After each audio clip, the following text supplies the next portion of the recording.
Bienvenue une nouvelle fois dans une nouvelle séance des Yuri sans sushi. J'aime cette émission, si vous continuez à venir, nous serons peut-être plus actifs et plus nombreux que sur ma chaîne principale. Mais bref. Aujourd'hui, nous allons nous attaquer à un Yuri qui sera lié au prochain épisode des Yuri sans sushi. Donc si vous faites quelques recherches, vous connaîtrez le Yuri qui passera dans le prochain épisode. Mais cessez parler et commençons notre analyse de Aoi Hana.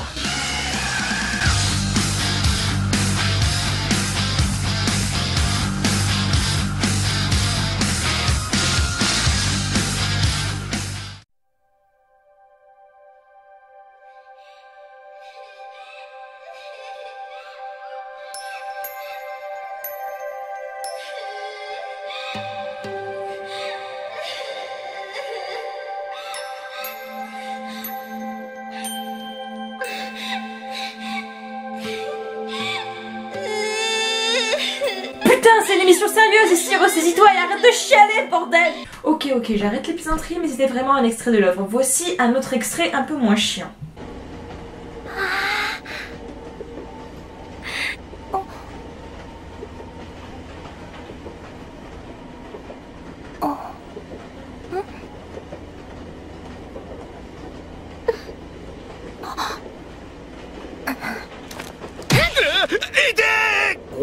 Donc voici Aoi Hana et on se met direct dans l'ambiance. L'œuvre a été créée par Takako Shimura, premièrement prépubliée dans le magazine Manga Érotique F. D'ailleurs je me demande bien pourquoi ils l'ont publié là-dedans parce qu'il n'y a absolument aucune scène érotique dans l'animé. Et après pour les dates de publication on a de tout donc je ne vais pas vous donner de date précise vu que ça va de 2004 à 2013. On va analyser ce Yuri à travers les graphismes, l'histoire, les personnages ainsi que les OST. Donc que pouvons-nous dire sur ces graphismes? Eh bien qu'il reflète un côté très délicat et léger de l'œuvre. Aoi Hana n'est pas agressif, il aura plus tendance à vous bercer dans la tendresse et la volupté de son cachet. Les couleurs sont très douces et parler de cette œuvre me donne très envie de boire un chocolat chaud. Après il n'y a rien d'étonnant vis-à-vis de la beauté de l'œuvre qui se trouve être très romantique car Aoi Hana signifie fleur bleue. Oh tu es fière là, oui. Hein, tu es fière. Oui. Oh oui c'est Oui, magnifique, c'est la joie. Oui.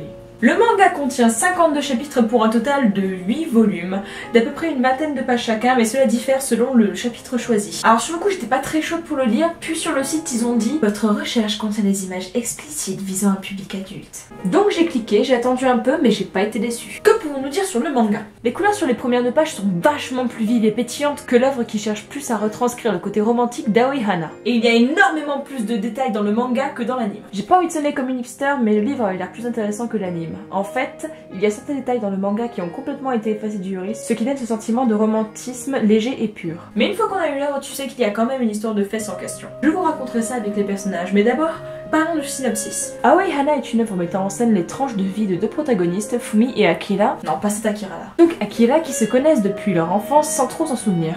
Et dans cet anime, nous voyons donc que leur relation grandir et se complexifier avec le temps. Leur histoire va principalement se passer dans leurs maisons respectives, dans leur lycée et également dans leur gare. Mais bien entendu, nous visiterons d'autres endroits tout aussi magnifiques que les premiers. Que pouvons-nous dire d'autre? Eh bien que le côté des pervers dans le train a été diminué par la censure dans l'anime, car il n'y a que Fumi qui se fait tripoter, tandis que dans le manga, les deux se font toucher les fesses. Donc merci censure! Concernant les personnages. Alors pour cette partie, je vais vous donner mon avis sur le caractère des personnages dans l'anime, puis dans le manga, car ce dernier rajoute quelques détails rendant les personnages plus intéressants. Fumi Manjome est donc une lycéenne introvertie ayant du mal à imposer son propre caractère car elle est beaucoup trop gentille et un peu pleurnicharde. Vous remarquerez que lorsqu'elle se fait tripoter, c'est Akira qui lui vient en aide, et désolé de parler encore une fois de ce passage, mais ça m'a complètement choqué. Mais autre chose m'a choqué. Allez, tous avec moi!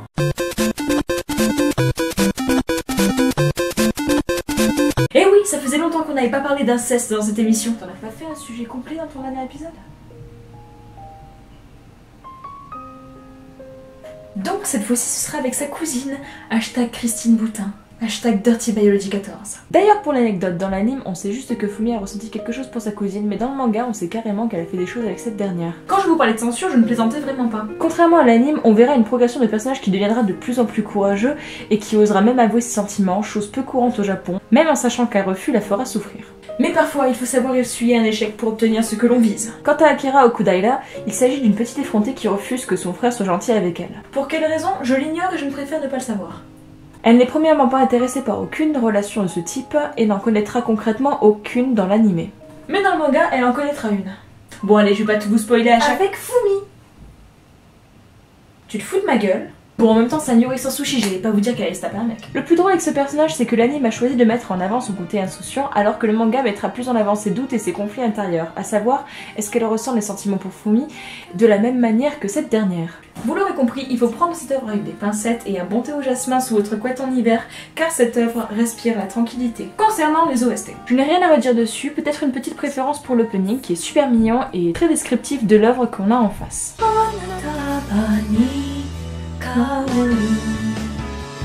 Mais pas d'attention particulière pour aucune d'entre elles, elles n'ont pour fonction qu'une installation atmosphérique et cette phrase est super bizarre. Ma note pour Aoi Hana sera donc un gentil 7 sur 10. Je dis gentil parce que cette œuvre est très bonne, mais elle met beaucoup de temps à installer son atmosphère, donc si vous n'aimez pas patienter, vous n'allez pas apprécier ce Yuri. Donc pour votre côté de visionnage, je vous conseille de le regarder un épisode après les cours ou après une activité de votre choix en tant que récompense que vous pourriez vous offrir. Ce ne sera qu'en prenant votre temps que vous allez pouvoir apprécier le plein contenu de cette œuvre. Donc ne vous pressez pas. Et on se retrouve donc le mois prochain pour une nouvelle séance des Yuri sans sushi. Soshite, arigato! Matane!